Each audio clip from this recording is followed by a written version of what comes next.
Good morning, good afternoon, good evening, everyone, and welcome to From Pitch to Close.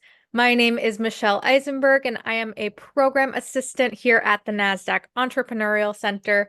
And for those of you who may not know, the NASDAQ Center is a nonprofit building a better path for entrepreneurs worldwide by improving inclusion, access, and knowledge in entrepreneurship.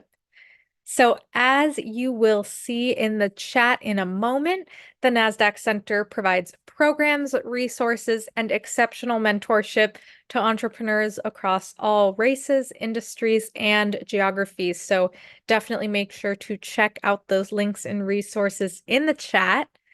And then just a couple of housekeeping items before we get started.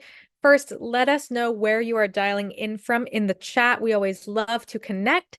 And second, we are going to open up for live Q&A at the end of the event. So please make sure to submit your questions for us in that Q&A function at the bottom of your screen throughout the presentation, and we will try our best to get to as many as possible.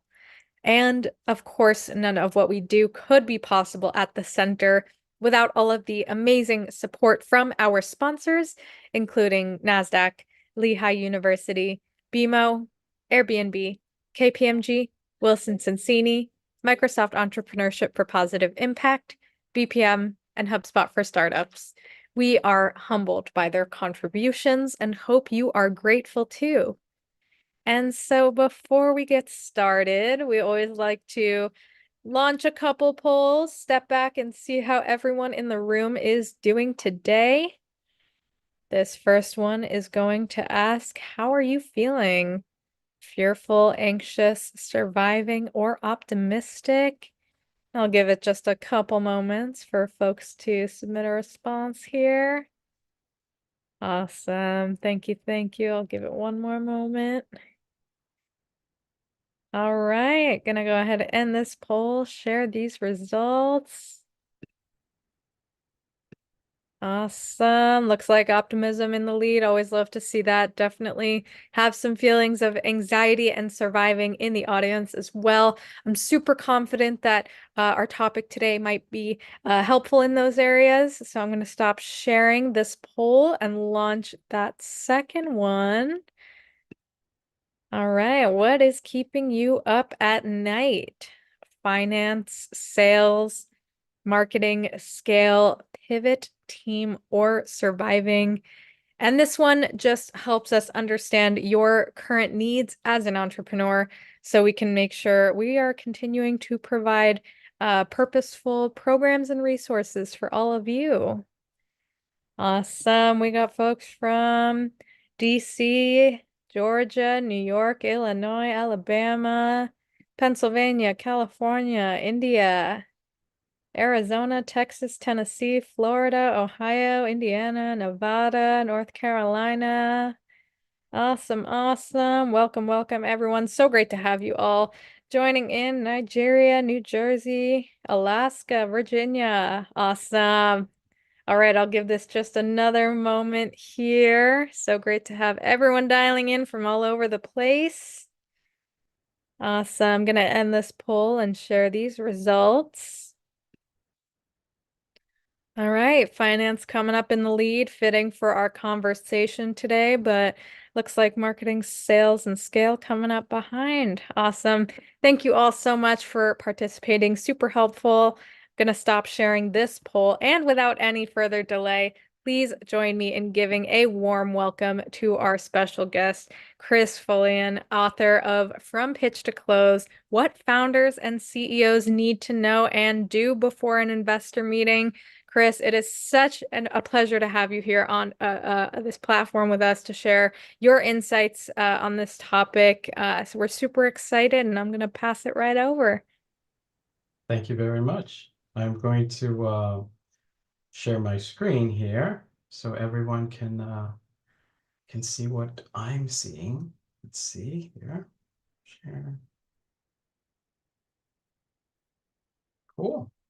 Well, thank you all for joining me today on this journey through how you can pitch your business to an investor, to anyone that you want to work for you, and really just close that deal, because I know most of you have these brilliant ideas and you're just wondering, how can I get the best investor? Where do I go? What do I do?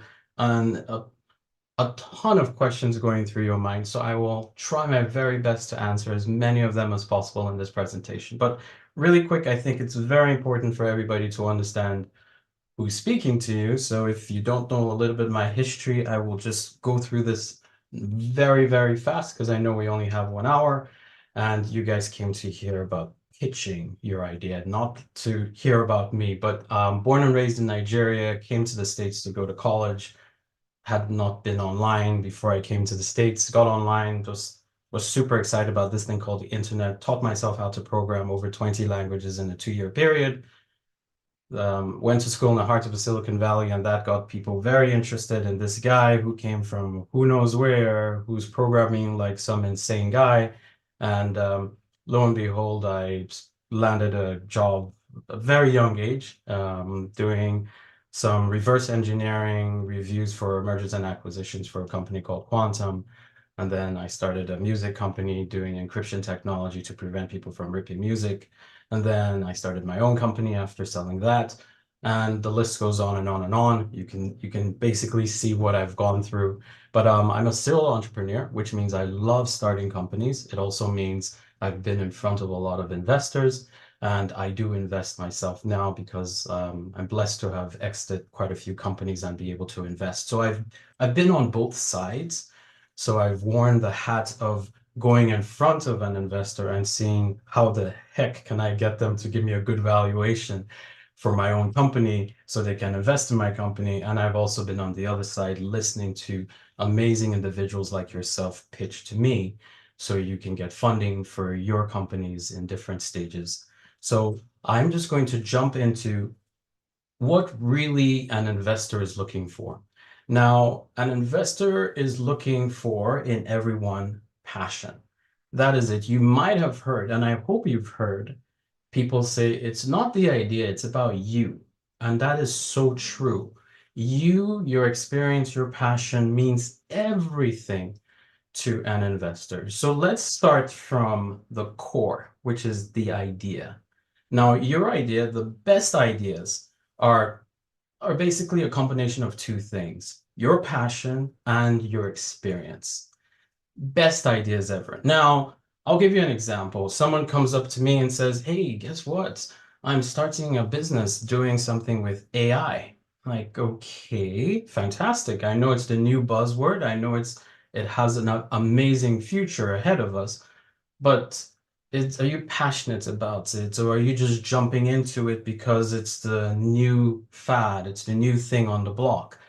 And most of the times it's just because it's a new fad or something new, but you don't really have the experience. You don't have that, ingenious, novel idea that you can put in front of an investor to truly capture them, because investors feed off your body language. They feed off you and what you're presenting to them. So if you come with just some random idea that you picked from the stars, or just, you went on ChatGPT and you said, "Hey, what is a good business idea?" And boom, something shows up like, "Okay, I'll go with that." That's not going to cut it. You're just, you might as well just walk into the investor room and just walk right out, because nobody's going to give you a penny for your thoughts. So make sure you have an idea that you're passionate about. You can come up with different questions. So these are some questions you can ask yourself to figure out if this is something you're truly passionate about. Think about something that makes you happy and something that you will do for free. It could be everything from cleaning a house to writing a book or reading or just surfing, right? It doesn't matter. Just find something that you are truly passionate about, because it is going to come out when you're pitching to the investor. If they can see from your body language that you're not passionate about it, nothing's going to happen. The idea could be ridiculously amazing, but if they don't see any passion and any fire within you, and you can't connect it to an experience, it's not going to cut it. Now, that brings me to the experiential part. Not only do you have to be passionate about it, there has to be something that you've experienced that moves the needle, that gives you that uniqueness that nobody else has. And I'll be talking about that in the next slide, but I just want you guys to know that the idea you have needs to be something built with passion and an experience. If you have those two things, you are ready to start your business and you're ready to really go in front of an investor and speak to an investor. So let's talk about this thing called the story template or the story arc. Now, everybody has to have a personal pitch, something that can make you stand out from the crowd so you can be a tiny boy or a tiny girl and look like a superhero. You need to have your personal, and I can't overemphasize how personal that is. You have to have your own personal story and personal pitch, and it has to be unique to you. I'm going to give you an example really quick. I'm going to give you two pitches, and these are real pitches, two pitches, and you can decide, and you can really get a sense of which one would you invest in, because they're the same idea, just being pitched two different ways. First pitch. My name is Chris Folayan. I went to San Jose State University, where I graduated in computer science and a marketing major. I came up with an idea that I can help people in Africa buy products from US and UK retailers because these US and UK retailers do not ship products to Africa. So my platform allows people in Africa to buy such products from US and UK retailers. I would like you to invest $5 million in my company for an equity stake of blah, blah, blah. That's one pitch. Now let's listen to the same pitch, same idea, another way. My name is Chris Folayan. I was born and raised in Nigeria. I came to the US, but I have family back in Nigeria and back home that I always go to see. And every time I go back, they're always asking me to buy products for them because they're unable to use their locally issued credit cards to buy products from US and UK retailers. And US and UK retailers don't even have the option to ship to Kenya, Nigeria, South Africa, Mozambique, and the list goes on and on. And one day, while I was taking my luggage to the airport to board a flight for Christmas, I was at the airport and this lady in a circular motion turned her hand, snapped her fingers, and she said, "You are not boarding this flight." I said, "Why?" She said, "You have 10 suitcases." I said, "That's mine. I'll pay extra." She said, "What about the other people?" I said, "They don't have to board the flight. I got here first." She said, "That's not how it works."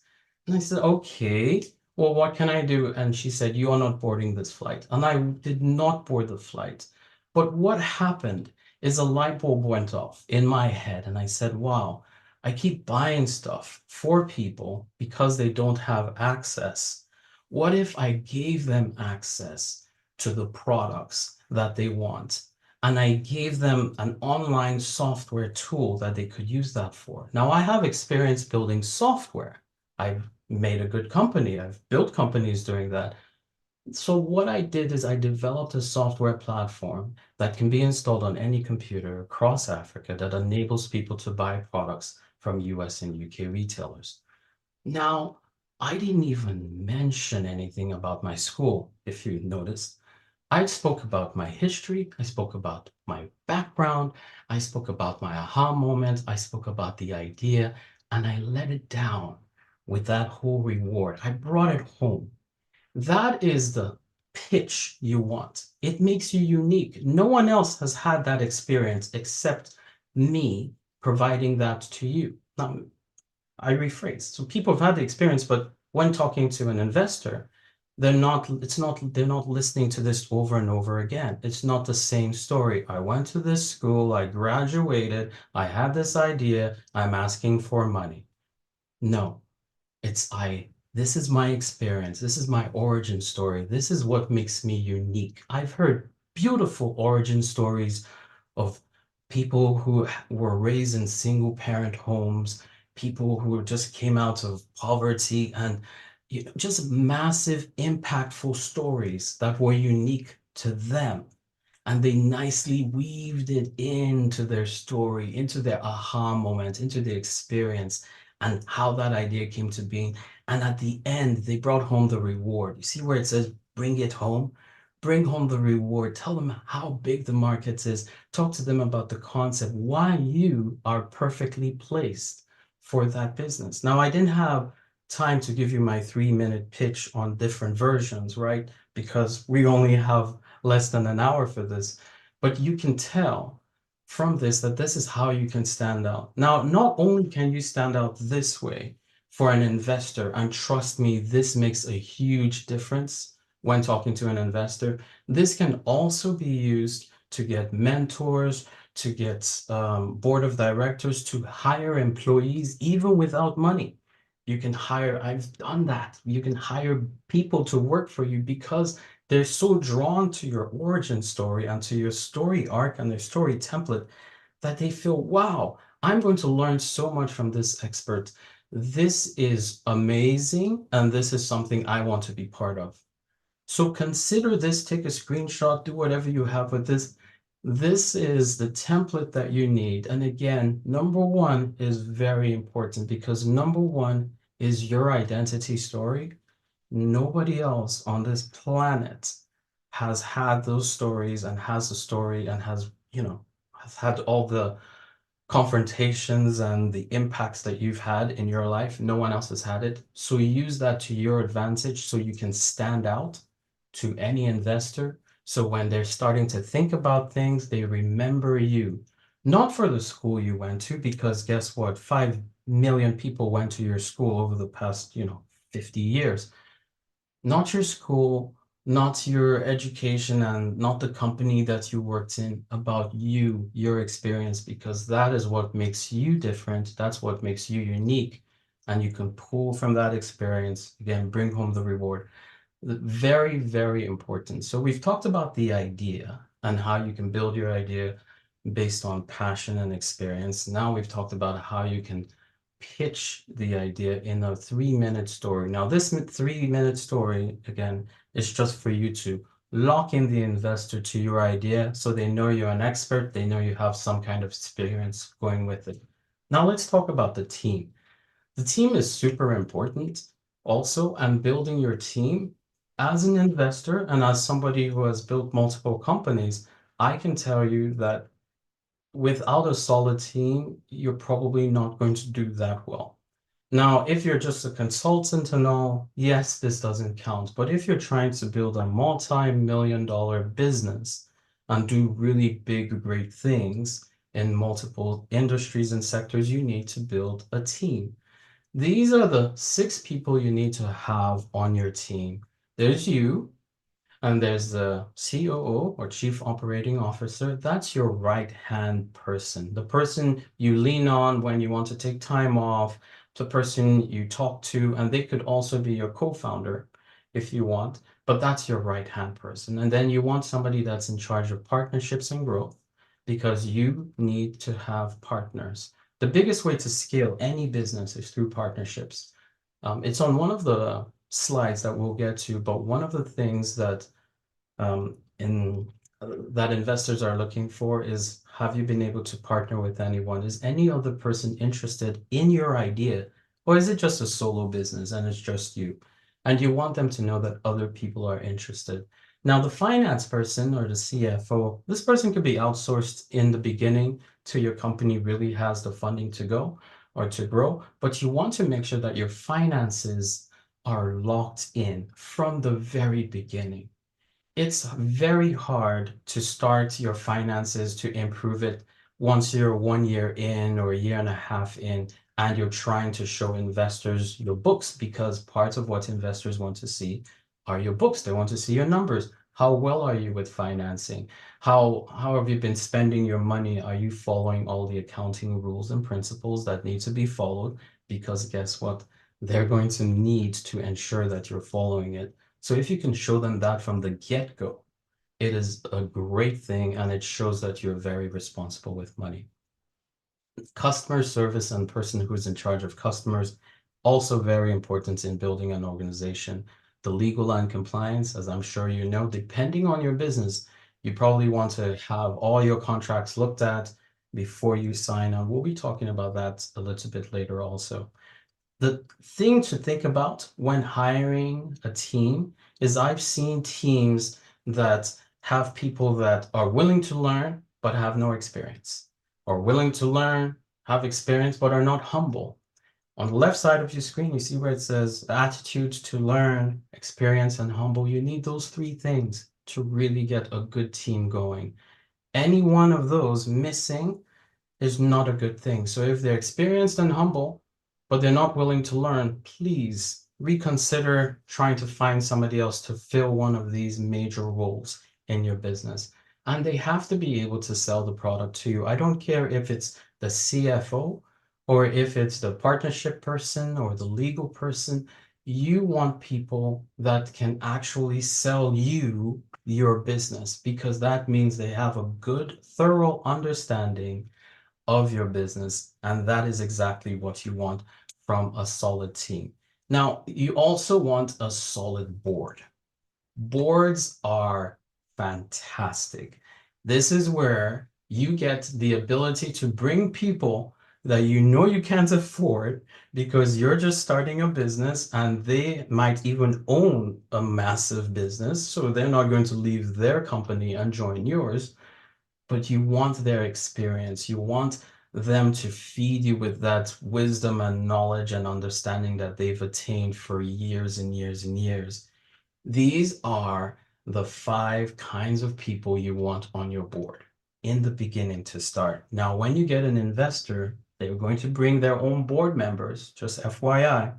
So this might change a little bit, but it's always good in the beginning when you're building your business to have this, because as investors read your pitch, they're going to be looking for your team, and they're going to be looking for your board members and looking out for how experienced they are, what kind of reputation do they have.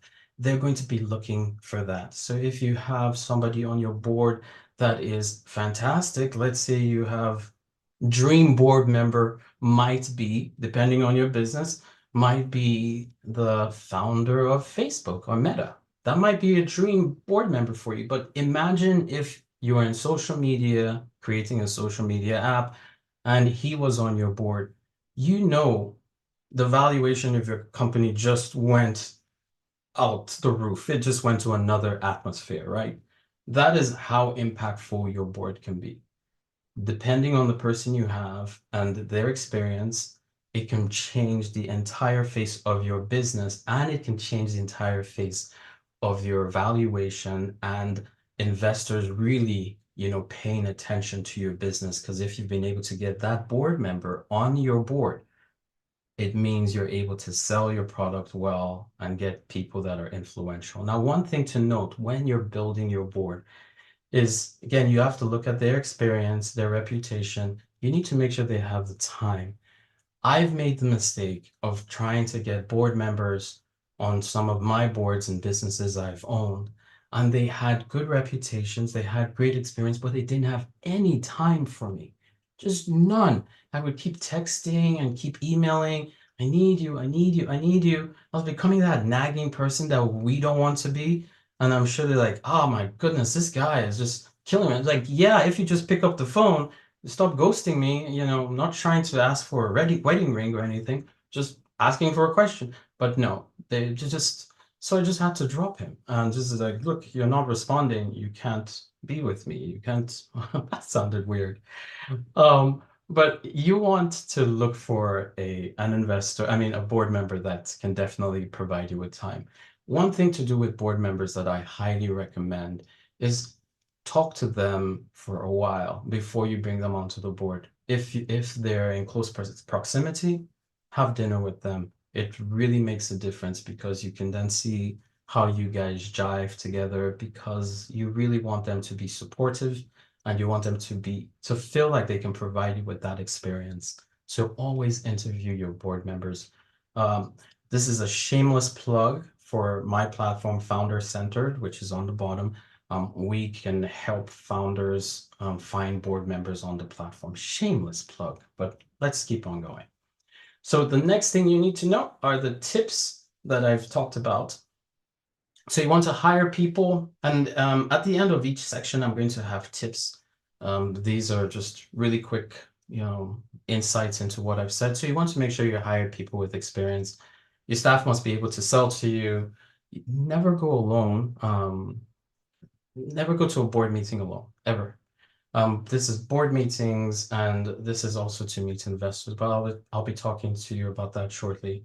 And again, you want to make sure that you can have good conversations with your board members. So, that interaction is not hard, and it's very easy and super easy for the board member to actually talk to you. So now let's talk about the investor. And this is the person that's going to potentially invest in your business. Now, when it comes to investing, people will always ask, and when they come to me to invest, they always ask, well, when is the best time? How do I know if I'm ready? I've tried my very best to put it in just three simple buckets here. The idea phase, which means it's on a napkin, it's on a piece of paper. You have the idea, it's a brilliant idea. That is the lowest valuation you're going to get for your business ever. Because you haven't done anything. You just have the idea. I want to start an e-commerce platform that sells XYZ. You haven't done anything, but I like your idea. There are a million other companies doing it, but if that's what you want to do, let's go with it. So that's the lowest valuation possible.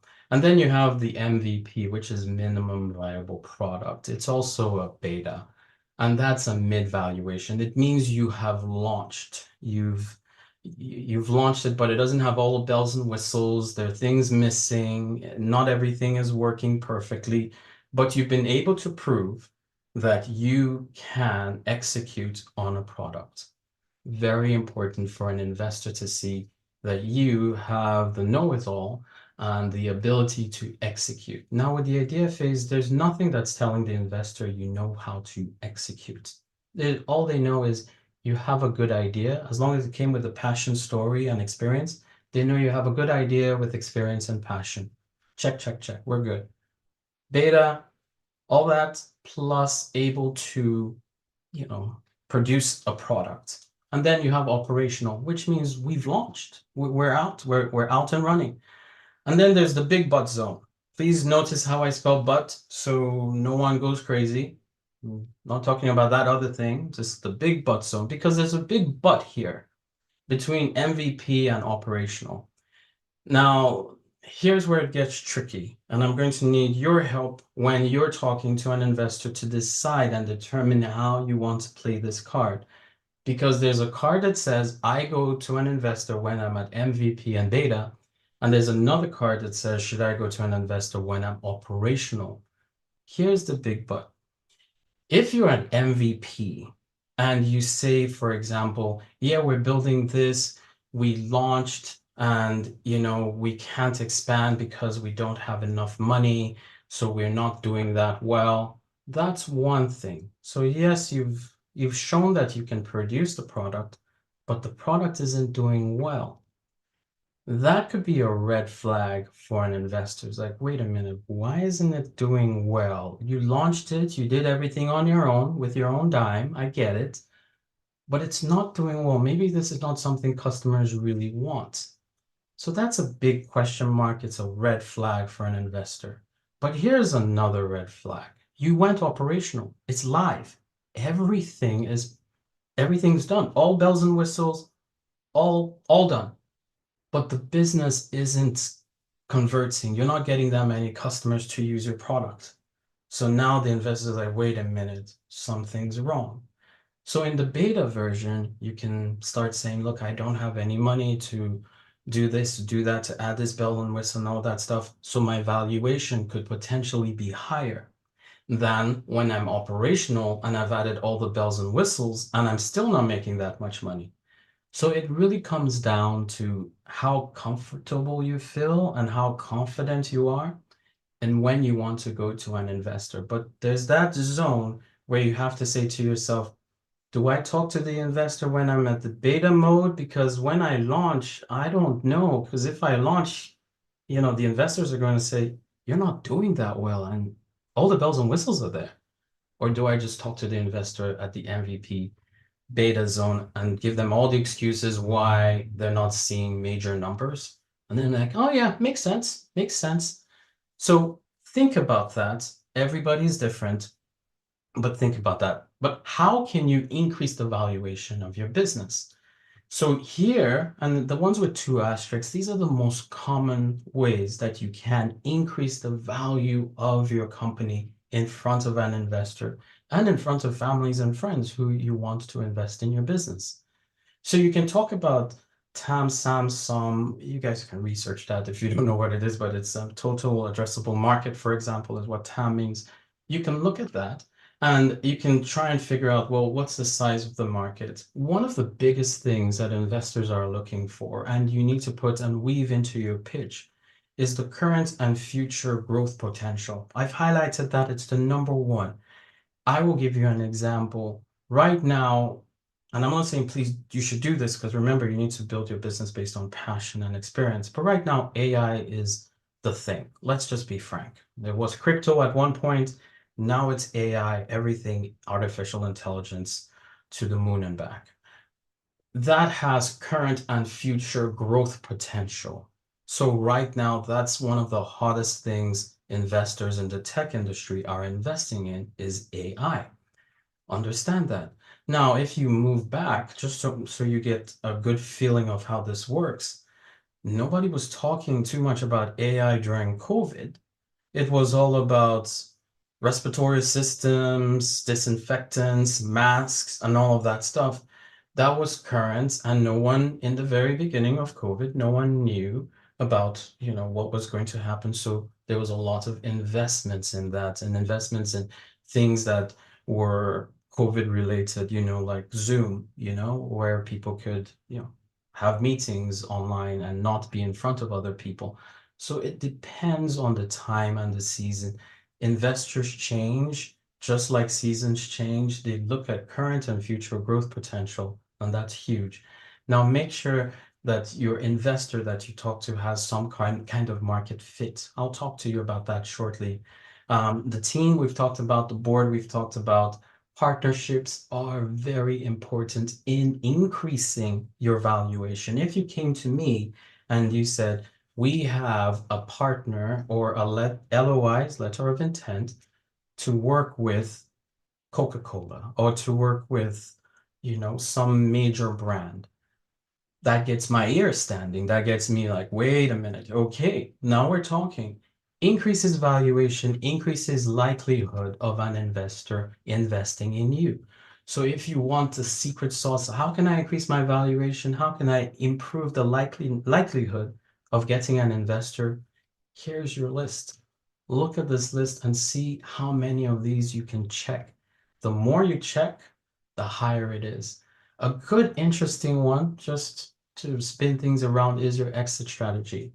You might not think this is a good idea, but guess what? Investors want to know how they're going to get their money back. If you can create an exit strategy where a major corporation, a Fortune 100 or Fortune 500 company is buying your business, that is really good.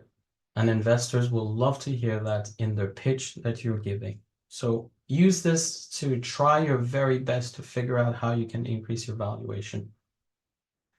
Now, who should invest in you and when? So I've come up with an acronym called INVEST. You want to find an investor that follows this acronym as close as possible.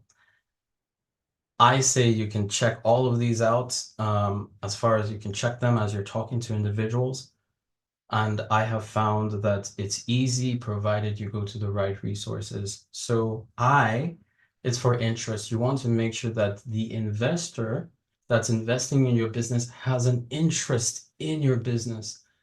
I've been in meetings where people have pitched me things that I don't care about, and I just get locked off. I just close the door. It doesn't make any sense. So make sure that your investor has an interest. So you want to look at the industry that they invest in, and we're going to be talking about emails and how you can structure an email shortly. But part of it is making sure the investor you're talking to is interested in your industry. Make sure that they have a network powerhouse. Your investor should help provide you with a network, not just money. there's something called dumb money. You can Google it. Dumb money is people that just give you money and they just walk away and hope you come back and give them multiples of what they invested in. Not a good investor for a startup company. You want people that can actually open doors, talk to people, say, hey, my friend here just started this company. I'm investing in it. You should talk to them and open doors for you. And you want to also make sure that investor has value and your visions are aligned. The last thing you want, because most of these investors are going to end up being on your board, the last thing you want is for you to have a vision for your company and for them to have a different vision of your company. We've all watched the TV shows with Mr. Wonderful on it, and sometimes they have their vision and then the guys providing the pitch have their visions. That exact same things happens in pitch rooms. You want to just make sure ahead of time before you sign anything that you are both on the same page when it comes to the vision of your company and where you want your company to grow. If they want to influence that and tell you, well, I have this idea for your business, listen to them, be very attentive. If you do not share that vision, not the right investor, because we'll talk about it soon. When an investor invests in your business, they do have some levers that they can pull to prevent you from doing stuff you want to do, because guess what? It's their money. So they do have some authority to speak. Then you want to make sure that they're engaging. By engaging and friendly, I mean you can have a conversation with them. You can sit with them for lunch or something and just make sure that you jive. It's not a cold conversation, not difficult. You're not afraid to ask them questions. They're not afraid to ask you questions. That kind of camaraderie you want going. So you want to make sure that they're engaging, friendly, and open with you. Strategy synergy. Basically, we both have the same idea and we're on the same page about the future of the company. And trustworthiness. There are some investors that are not as trustworthy as others. So you need to do your research to figure out, is this a trustworthy investor that I can put my money in, or are they going to look at my IP and look at some of the stuff I have? And are they invested in a competing business?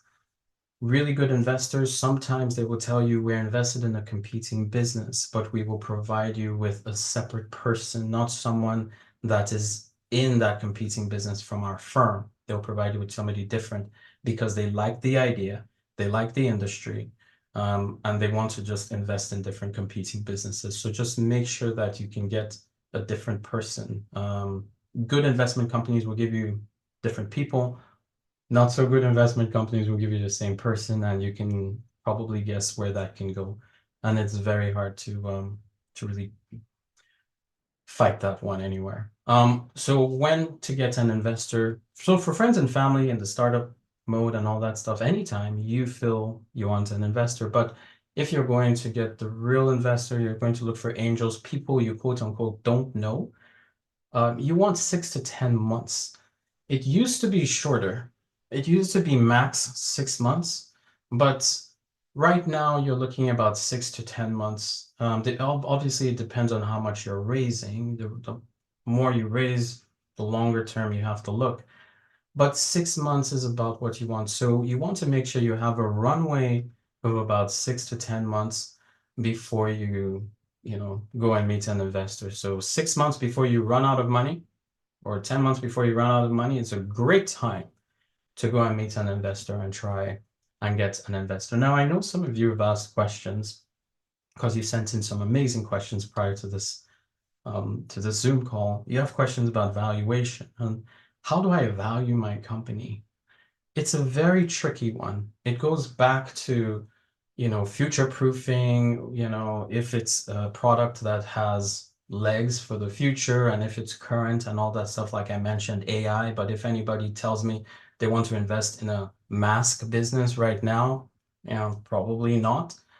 So it depends on many, many factors. One of the things I highly recommend, if you have not heard of it, is called a SAFE. A SAFE is a simple agreement for future equity. Please do your research on it, but what it is is you do not define or determine the value of your company today. This is an amazing product that's a contract that you guys can have and provide and still raise money.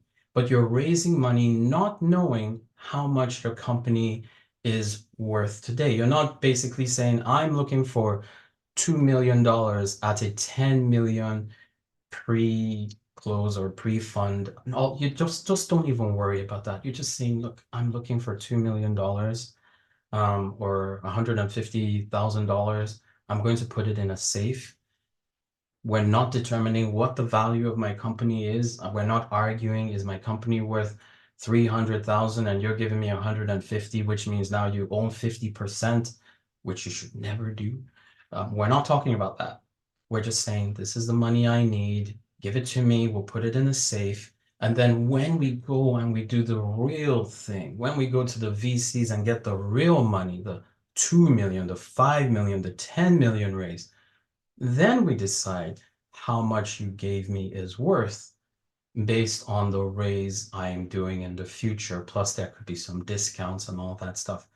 We're not going to go into that in depth, but please, it's something to look at mostly when you are arguing with yourself and with other people about the value of your company. Recommend a safe.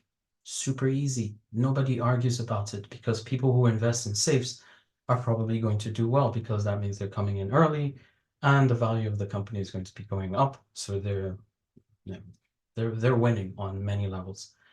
If you want to learn more about the attributes and the whole invest, you can listen to my podcast. Another shameless plug by Chris. You can listen to my podcast. There's a whole episode that talks about that. It's founderholic.com. So let's talk about what people don't tell you about investors, and what people don't tell you about the whole pitch process. First, not all investors are right for you. Ask questions. We've talked about that a little briefly. You're going to be giving away part of your baby. I remember crying, and I'm not ashamed because men cry. I remember crying after finding out I just gave 23% of my company to an investor because I had been working on it for so long and they had nothing to do with it. Absolutely nothing. And here they come and they get 23% of my company. And I feel torn inside. It literally is an emotional roller coaster. So it's something to note that you are going to be giving away part of your company, part of what you've built, part of your idea, part of your baby. I call my companies my babies because I'm truly vested in their growth, in everything about them. It's like feeding a baby and just nurturing a baby. And then somebody comes and says, oh, part of that baby is mine. Like, no, it's not. You have no business in delivering this baby or you weren't even there in the delivery room. Oh, well, it's part mine now.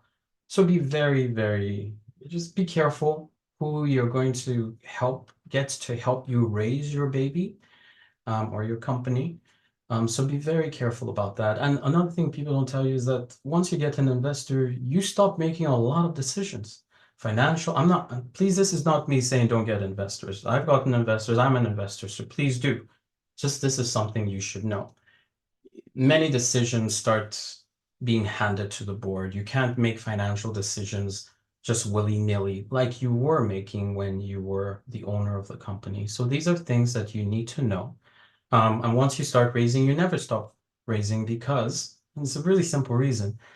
Why many companies that you might have heard are even raising $100 million round, $175 million round. You just never stop. The reason being, everybody wants to increase the value of their company by multiples. So if I raise 20 million, the people who gave me the 20 million want my company to be worth 100 million.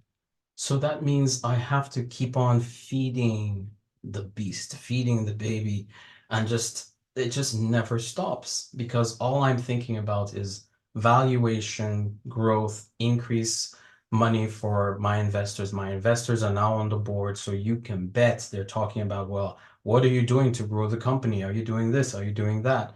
So you really need to pay attention to that. Number 7 on your screen is very important.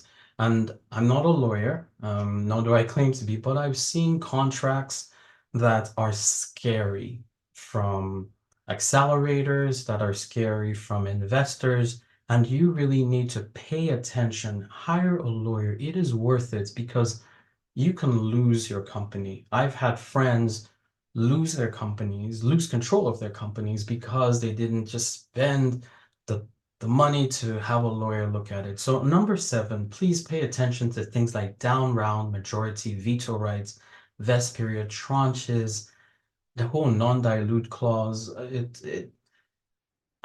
It's crazy. And then if you're everybody on this is from different parts of the world, but if you're in Europe, there's this thing in Europe called a good liver, bad liver.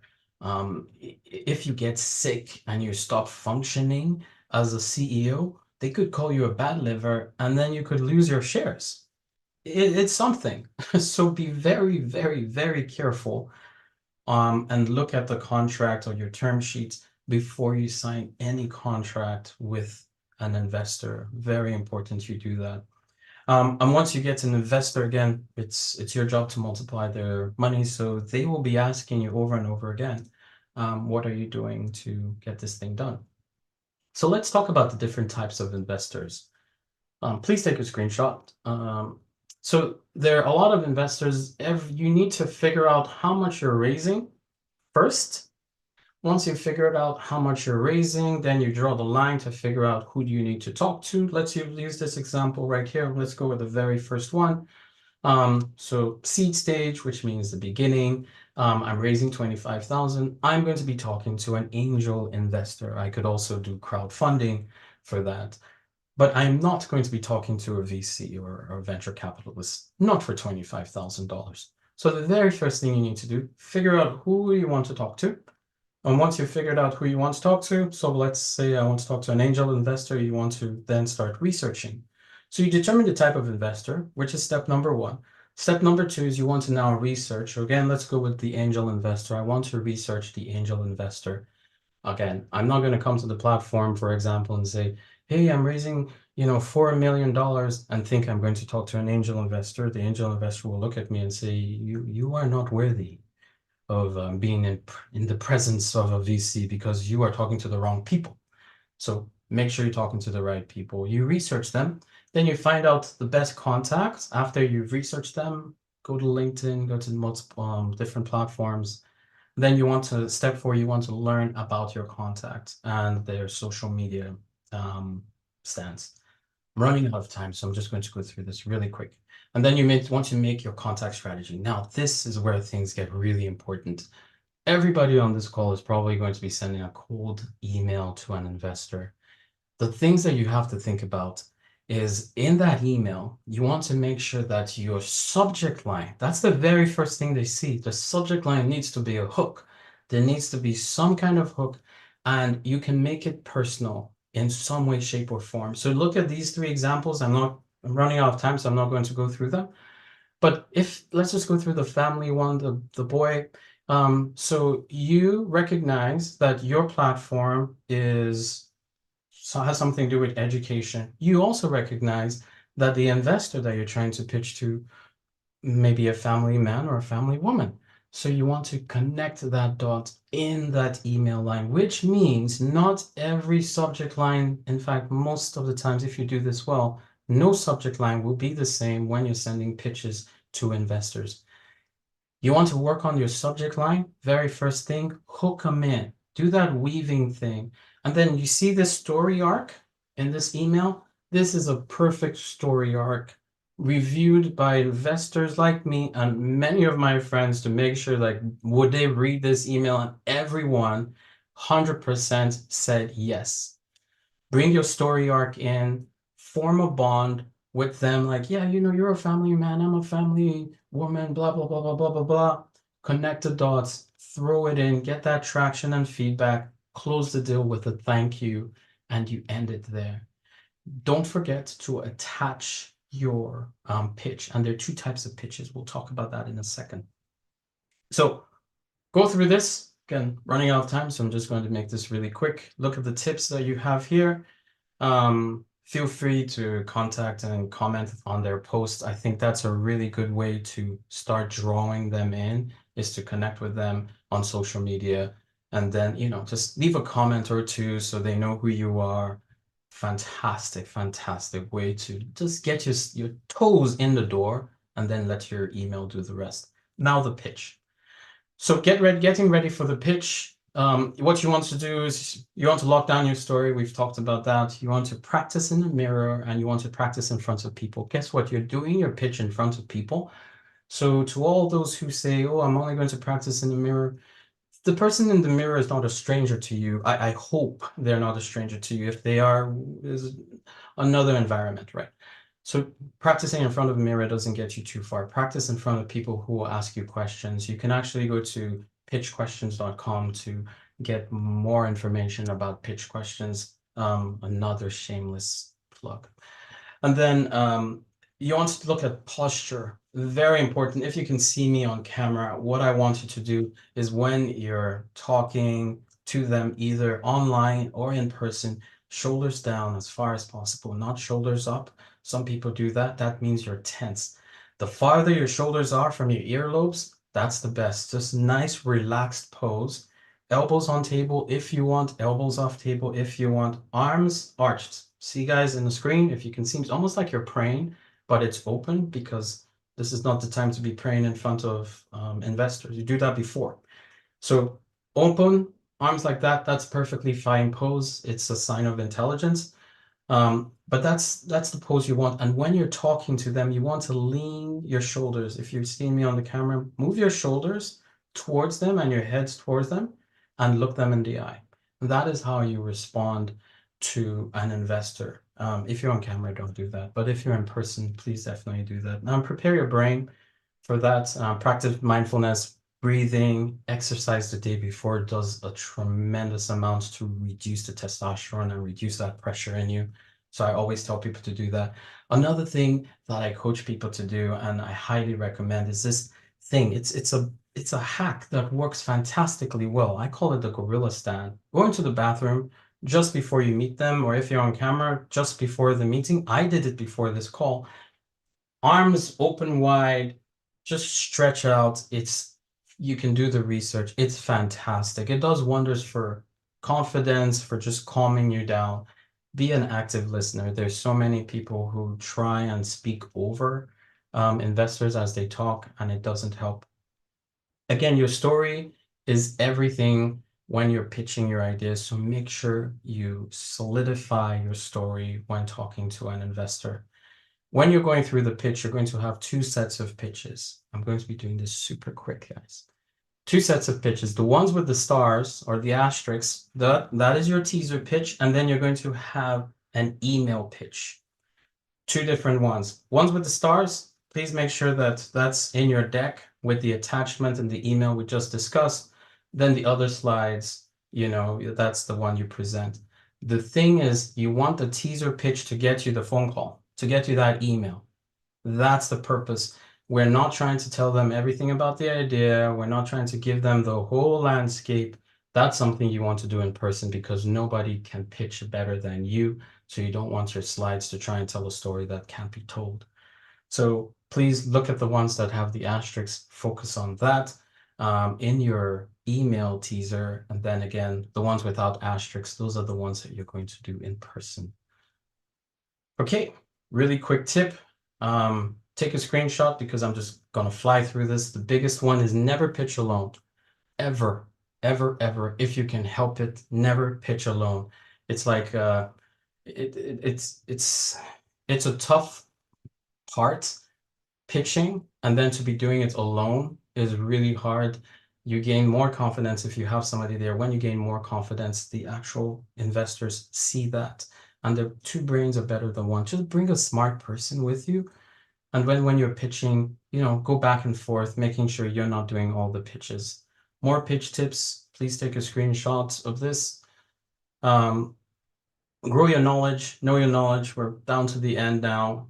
Something I preach about is called pink, which is make sure you're passionate, innovative, you have a good network, and you have a lot of knowledge. These are four key things that you need to have before going in to meet an investor and before pitching.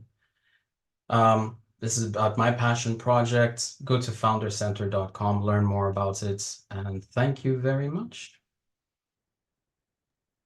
Chris, thank you. That was so awesome. You packed a ton of actionable information into that.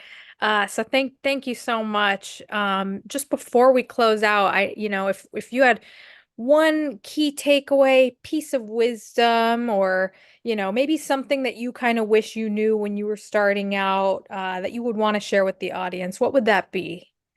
Yeah, it would fall down to pink. I think to be passionate about what you're presenting um, in front of an investor goes a long, long, long way.